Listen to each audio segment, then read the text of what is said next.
अच्छा, ये हाइड्रोहेलोजिनेशन का एक आम रिएक्शन लिखा हुआ है। यहाँ आपके पास एक एल्कीन है और आप इसे हाइड्रोजन हेलाइड के साथ रिएक्ट करवा रहे हैं।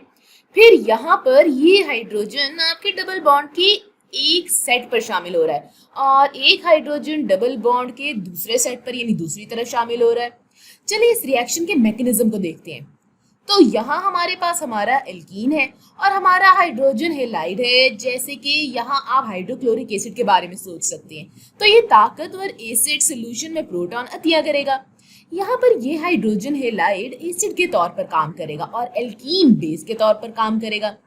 यहाँ इस पाई बॉन्ड में मौजूद इलेक्ट्रॉन्स ये प्रोटॉन ले लेंगे और पीछे हेलोजन पर फिर सिर्फ ये इलेक्ट्रॉन्स रह जाएंगे। अब चलिए आगे चलते हैं और इस एसिड बेस रिएक्शन के नताइज यहाँ पर लिख लेते हैं। तो यहाँ मैं कहूंगी कि प्रोटॉन उल्टे हाथ पर मौजूद कार्बन पर शामिल होगा और यहाँ सीधे हाथ पर मौजूद कार्बन के पास 4 बॉन्ड्स थे, लेकिन अब इसके पास सिर्फ 3 बॉन्ड्स हैं। इसका मतलब ये हुआ कि ये पॉजिटिवली चार्ज्ड कार्बोकैटायन है, यानी कि इसे इलेक्ट्रॉन्स चाहिए होंगे। इसे अपने इलेक्ट्रॉन्स का ऑक्टेट मुकम्मल करने के लिए इलेक्ट्रॉन्स बहुत पसंद है, इसलिए ये इलेक्ट्रोफाइल कहलाता है। यहाँ हमारे पास हेलोजन मौजूद है जिसके पास इलेक्ट्रॉन्स के 3 लोन पेयर्स थे। अब इसने एक और लोन पेयर हासिल कर लिया, तो अब इसके गिर्द कुल 8 इलेक्ट्रॉन्स है, जिसकी वजह से इस पर -1 फॉर्मल चार्ज आ जाएगा। इसका मतलब ये हुआ कि इसे न्यूक्लियस या न्यूक्लियाई पसंद है, तो ये न्यूक्लियोफाइल है। तो हमारा न्यूक्लियोफाइल इस तरह से हमारे इलेक्ट्रोफाइल पर हमला करेगा और एक नया बॉन्ड बनाएगा, जिससे हमें हमारा एल्काइल हेलाइड प्रोडक्ट के तौर पर मिलेगा। आइए अब अपने मैकेनिज्म के जरिए इनमें से कुछ इलेक्ट्रॉन्स को देखते हैं। तो यहाँ इस पाई बॉन्ड में मौजूद इलेक्ट्रॉन्स वही इलेक्ट्रॉन्स है जो यहाँ ये प्रोटॉन के साथ ये वाला बॉन्ड बना रहे हैं। अब चलिए इन इलेक्ट्रॉन्स को यहाँ देखते हैं।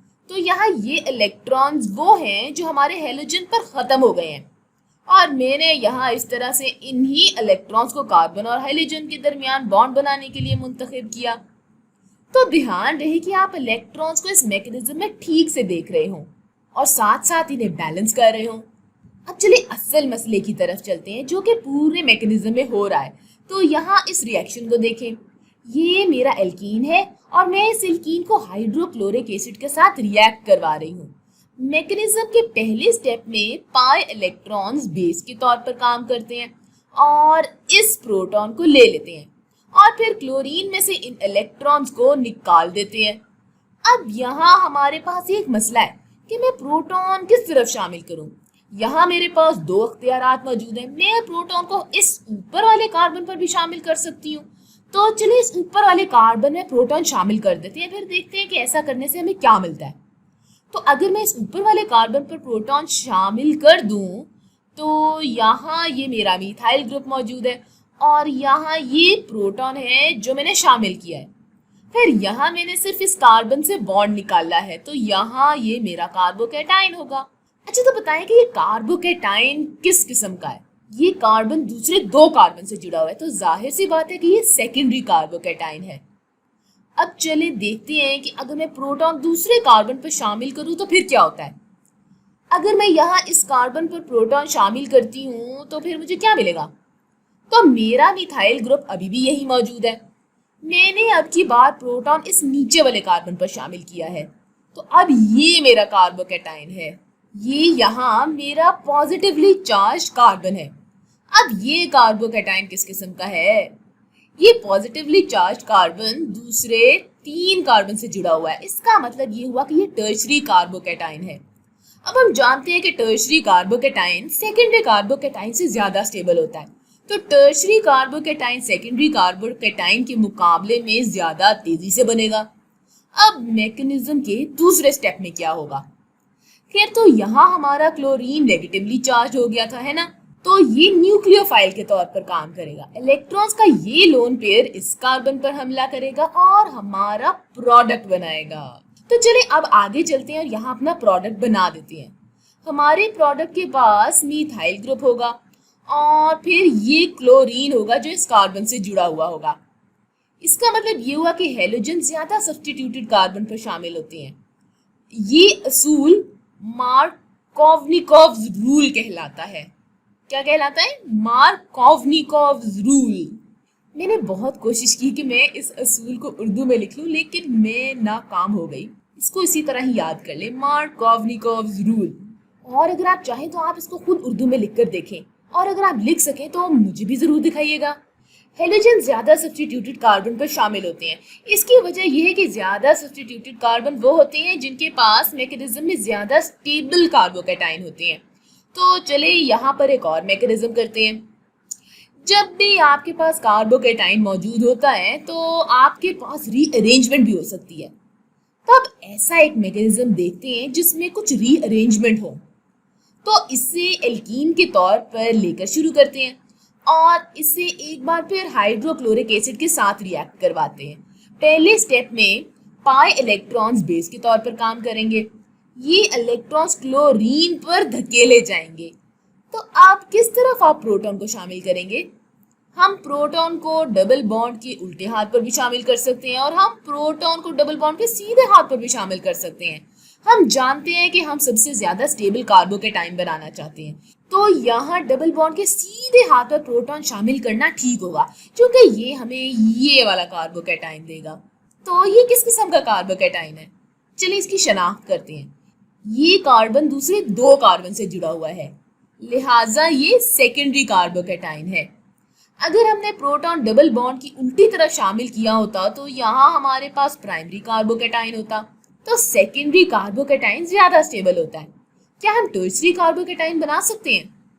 क्योंकि हम जानते हैं कि टर्शरी कार्बोकैटाइन तो सेकेंडरी कार्बोकैटाइन से भी ज्यादा स्टेबल होता है। बिल्कुल हम ऐसा कर सकते हैं। यहाँ पर इस कार्बन से हाइड्रोजन जुड़ा हुआ है और हमने कार्बोकैटाइन्स और रीअरेंजमेंट्स की पिछली वीडियो में देखा था कि हमें यहाँ हाइड्राइड शिफ्ट मिल सकती है। यहाँ इससे हाइड्रोजन जुड़ा हुआ है, ठीक है। तो प्रोटॉन और ये दो इलेक्ट्रॉन्स, ये हाइड्राइड आयन है और ये दो इलेक्ट्रॉन्स यहाँ पर हरकत करेंगे, एक कार्बन पर मुंतकिल होंगे और एक नया कोवलेंट बॉन्ड बनाएंगे। तो अगर हमें मैकेनिज्म में हाइड्राइड शिफ्ट मिले तो फिर क्या होगा? फिर तो अब हमारा हाइड्राइड यहाँ इस कार्बन पर मुंतकिल हो गया है। इस कार्बन पर अब मजीद पॉजिटिव चार्ज बाकी नहीं है। हमने इस कार्बन से बॉन्ड निकाल लिया है, तो अब हमारा पॉजिटिव चार्ज यहाँ पर है। तो हमारे पास अब कार्बोकैटाइन है। हम कार्बोकैटाइन की दर्जाबंदी या क्लासिफिकेशन कैसे कर सकते हैं? है तो ये 1, 2 और 3 कार्बन है, तो ये टर्शरी कार्बोकैटाइन है। ये सेकेंडरी कार्बोकैटाइन से ज्यादा स्टेबल होता है। अब हमारे मैकेनिज्म की आखिरी स्टेप में यहाँ हमारे पास पहले स्टेप से क्लोराइड आयन था, तो ये chloride ion negatively charge nucleophile है। तो यहाँ हमारे पास कार्बोकैटाइन पर न्यूक्लियोफिलिक हमला होगा, तो यहाँ पर इस हेलोजन और कार्बन के दरमियान बॉन्ड बन जाएगा। लिहाजा हमारी आखिरी प्रोडक्ट साइक्लोहेक्सेन रिंग होगी। तो यहाँ हमारे पास साइक्लोहेक्सेन रिंग मौजूद है और फिर हमारे पास इस कार्बन पर इथाइल ग्रुप जुड़ा हुआ है और कार्बन पर क्लोरीन जुड़ा हुआ है, इस तरह से। तो ये तो हो गए हमारे प्रोडक्ट्स। अब चले जल्दी से इस रिएक्शन की स्टीरियोकेमिस्ट्री देखते हैं और देखते हैं कि अगर हम इस एल्कीन को हाइड्रोक्लोरिक एसिड के साथ रिएक्ट करवाएं तो क्या होगा और इसके बदले में हमें मिलेगा क्या। पहला स्टेप तो वही है कि पाई इलेक्ट्रॉन्स प्रोटॉन ले लेंगे, क्लोरीन में इलेक्ट्रॉन्स को धकेलेंगे। तो एक बार फिर किस तरफ हम अपने प्रोटॉन शामिल करें? यहाँ दो इम्कानात हैं। मैं डबल बॉन्ड के सीधे हाथ पर भी प्रोटॉन शामिल कर सकती हूँ और डबल बॉन्ड के उल्टे हाथ पर भी, लेकिन डबल बॉन्ड के सीधे हाथ पर प्रोटॉन शामिल करना जरूरी या कह लें कि ज्यादा सही है, क्योंकि इससे हमें ज्यादा स्टेबल कार्बोकैटाइन मिलेगा। तो अगर मैं इसे डबल बॉन्ड के सीधे हाथ पर शामिल करूं तो इस पर पॉजिटिव चार्ज आ जाएगा। तो ये किस किस्म का कार्बोकैटाइन है? ये कार्बन दूसरे दो कार्बन एटम से जुड़ा हुआ है, इसलिए ये यहाँ सेकेंडरी कार्बोकैटाइन है। यहाँ कोई ऐसी रीअरेंजमेंट नहीं है जिससे हमें टर्शरी कार्बोकैटाइन मिल सके, तो सेकेंडरी कार्बोकैटाइन भी स्टेबल होगा। अब कार्बोकैटाइन्स वो कार्बन है जिसमें 3 कार्बन है और जो sp2 हाइब्रिडाइज है। तो चले यहाँ दोबारा से कार्बोकैटाइन बना देते हैं। तो मैं कहूंगी कि ये यहाँ मौजूद ये कार्बन मेरे कार्बोकैटाइन को जाहिर कर रहा है। तो इससे क्या क्या जुड़ा हुआ है? यहाँ उल्टे हाथ पर इथाइल ग्रुप है, CH2CH3 ये यहाँ पर, और मैं जानती हूँ कि इससे मिथाइल ग्रुप भी जुड़ा हुआ है। मैंने यहाँ दोबारा से इधर मिथाइल ग्रुप बना दिया और यहाँ पर इस कार्बन से एक हाइड्रोजन भी जुड़ा हुआ है। हमने बस इसे अपने कार्बोकैटाइन में नहीं बनाया।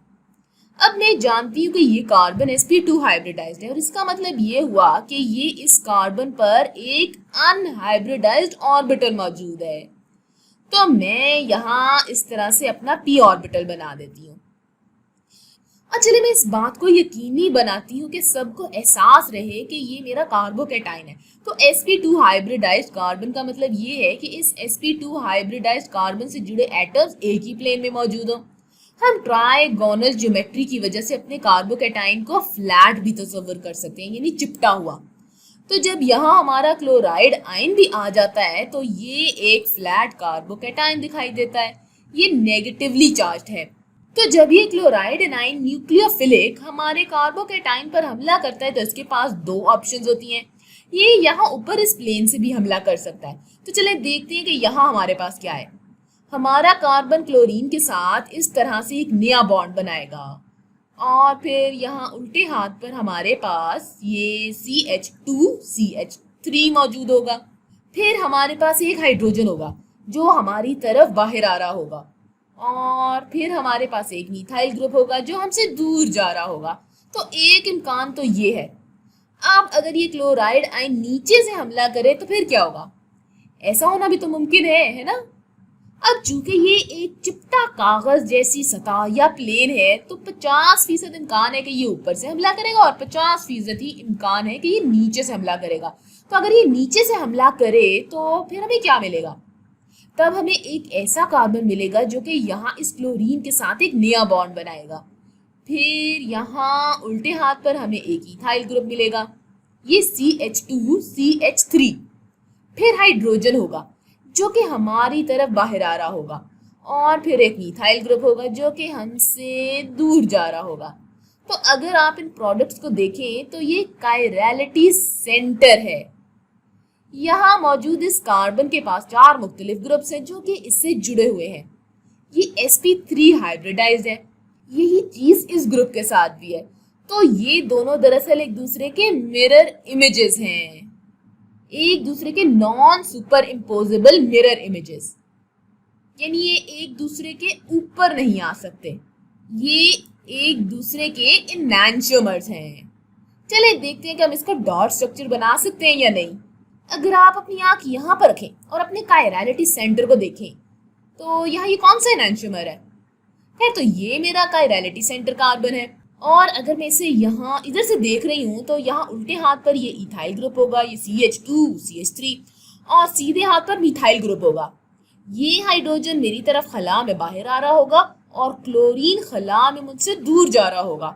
तो ये वो एनैंशियोमर है जिसे मैं यहाँ देख रही हूँ। अब इसके बारे में आपका क्या ख्याल है? वही चीज, मैं अपनी आंख यहाँ रखूंगी और अपने कायरलिटी सेंटर को देखूंगी। तो यहाँ ये मेरा कायरलिटी सेंटर है। उल्टे हाथ पर मेरे पास इथाइल ग्रुप होगा और सीधे हाथ पर मिथाइल ग्रुप। जबकि इस बार क्लोरीन मेरी तरफ बाहर आ रहा होगा तो क्लोरीन इस तरह से मेरी तरफ बाहर आएगा और इस तरह मुझे अपने प्रोडक्ट्स का रेसिमिक मिक्सचर मिलेगा। लिहाजा जब भी आपको मैकेनिज्म में कार्बोकैटाइन्स मिले तो आप इस चीज का ख्याल रखिएगा कि ये ट्राइगोनल प्लेनर होते हैं और ये भी सोचिएगा कि जब ये कायरलिटी सेंटर्स बनाते हैं तब ये रिएक्शन में क्या किरदार अदा करते हैं। तो जब ये कायरलिटी सेंटर्स बनाते हैं तो तब आपको आपके प्रोडक्ट्स का रेसिमिक मिक्सचर मिलता है।